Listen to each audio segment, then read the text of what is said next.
जळगाव जिल्ह्यातील मुक्ताईनगरमधून निघालेल्या संत मुक्ताबाईच्या पालखीचं जालना जिल्ह्यामध्ये आगमन झालं। जालना जिल्ह्यातल्या वाघरूल घाटातून पालखीनं मराठवाड्यामध्ये प्रवेश केलाय।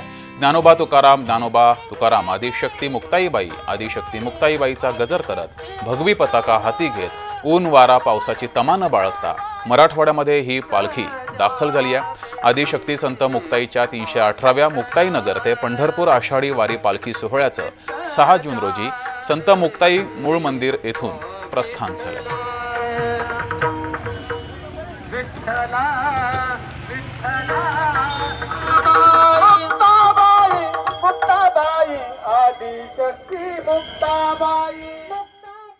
ऊन वारा पाऊस, कारण की वारकरी म्हटलं की सर्वस्व वारकऱ्याचा प्राण म्हणजे पंढरपूरची वारी आहे।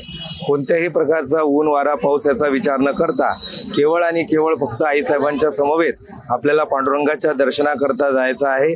पांडुरंगाच्या दर्शनाची आस अंतःकरणामध्ये ठेवून ऊन वारा पाऊस या सर्व ऋतूमध्ये आपण सहन करून वारकरी भजनाचा आनंद घेत या ठिकाणी वारीमध्ये चालत असतात। मराठवाड्यामध्ये आम्ही प्रवेश केला। खानदेश, विदर्भ आणि मराठवाडा अशा या भौगोलिक प्रदेशातून चालणारा हा पालखी सोहळा आहे।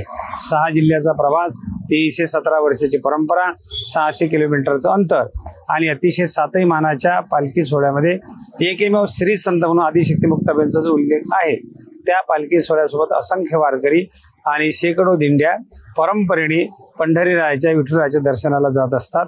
यावर्षी सुद्धा 2025 मध्ये आषाढी वारी करता तो पालखी सोहळा निघालेला आहे।